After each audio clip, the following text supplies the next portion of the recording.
রাষ্ট্রীয় উচ্চতর শিক্ষা অভিযানে এই রাজ্যে কেন্দ্র 206টি প্রকল্পের অনুমোদন দিলেও মাত্র 61টি প্রকল্পের কাজ শেষ হয়েছে বলে জানালেন কেন্দ্রীয় শিক্ষা প্রতিমন্ত্রী ডক্টর সুকান্ত মজুমদার। লোকসভায় আজ বিজেপি সাংসদ খগেন মুর্মুর প্রশ্নের জবাবে এই তথ্য জানান তিনি। প্রশ্ন এবং উত্তর দুটিই হয় বাংলায়।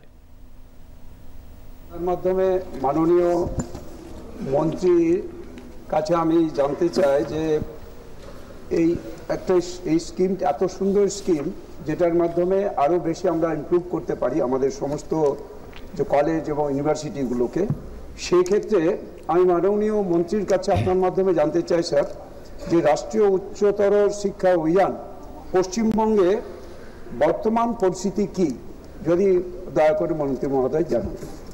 মাননীয় স্পিকার মহোদয়, আপনার মাধ্যমে আমি মাননীয় সদস্যকে অবগত করাতে চাই যে পশ্চিমবঙ্গ সরকার রুসার যে প্রথম এবং দ্বিতীয় ধাপ, সেই দুই ধাপে আমাদের সাথে অর্থাৎ কেন্দ্র সরকারের সাথে ছিল এবং গোটা পশ্চিমবঙ্গে 206টি প্রজেক্ট অ্যাপ্রুভ করা হয়, যার টোটাল কস্ট 903.45 কোটি টাকা ছিল।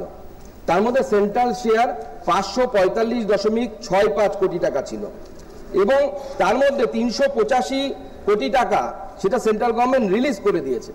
কিন্তু দুঃখের সাথে আজকে জানাতে বাধ্য হচ্ছে এই পবিত্র হাউসে মাত্র 61টা প্রজেক্ট এখনো পর্যন্ত কমপ্লিট হয়েছে। 145টা প্রজেক্ট এখনো অনগোয়িং, এখনো কমপ্লিট হয়নি।